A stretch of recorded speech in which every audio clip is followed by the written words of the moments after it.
Hi, I'm Sister Geralyn Schmidt, and you're listening to Musings from a Catholic Evangelist. So, heaven. Heaven. I think one of the stories that I'd like to share about heaven is many years ago when I was a classroom teacher, right after the first report cards went out, we had parent-teacher conferences. And one of the parents came, was the father of one of my students, came, and I was surprised because he was a little person. And when he came into the room, he pulled up a chair, climbed on top of it, so he was eyeball to eyeball with me, and said, "I want to shake the hand of a woman who changed my son's life." And I'm like, wow, okay, I don't know how I did that. And he said, "No, you don't understand. Before my son came to your class, he didn't like school. You gave him a passion to learn that nobody else did it before. Consider me your spiritual father, and my son your spiritual brother, because of what you did for him." Whoa, I thought. That was a great eye-opener for the next word in the Our Father as heaven. Our Father who art in heaven. So what's heaven? Good thing you asked. In the Catechism, we read this: "Who art in heaven" does not refer to a place, but a way of being. It does not mean that God is distant but majestic. Our Father is not elsewhere. He transcends everything we can conceive of His holiness. He is in the hearts of the just in His holy temple.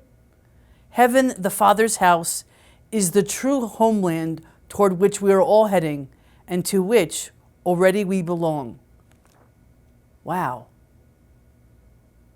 Wow, who art in heaven. Wow. Tim Staples, a Catholic evangelist, says it this way: "Heaven is principally a state of utter and absolute fulfillment. In the possession of God, in the beatific vision, the blessed will experience that cannot be put into words, a radical union with God that transcends everything we could ever envision, an experience of God that goes beyond our wildest imagination. We get glimpses of it here. We get glimpses in the work of the saints. We think of St. Francis and his work with the poor. We think of Blessed Teresa of Calcutta seeing Christ in the face of the poor. We think of Blessed Pauline of Mallinckrodt, the foundress of my congregation, in her works of charity and her love of the Eucharist. We see it in every act of charity, because every act of charity is an act of love. And heaven is the place in which we experience the totality of love.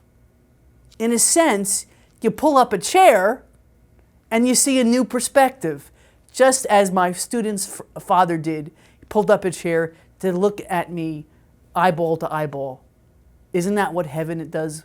When we reach heaven, we experience God in the same way. The ultimate and fulfillment of what love is.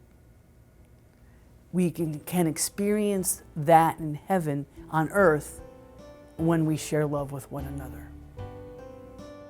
You're listening to Musings from a Catholic Evangelist, and I'm Sister Geralyn.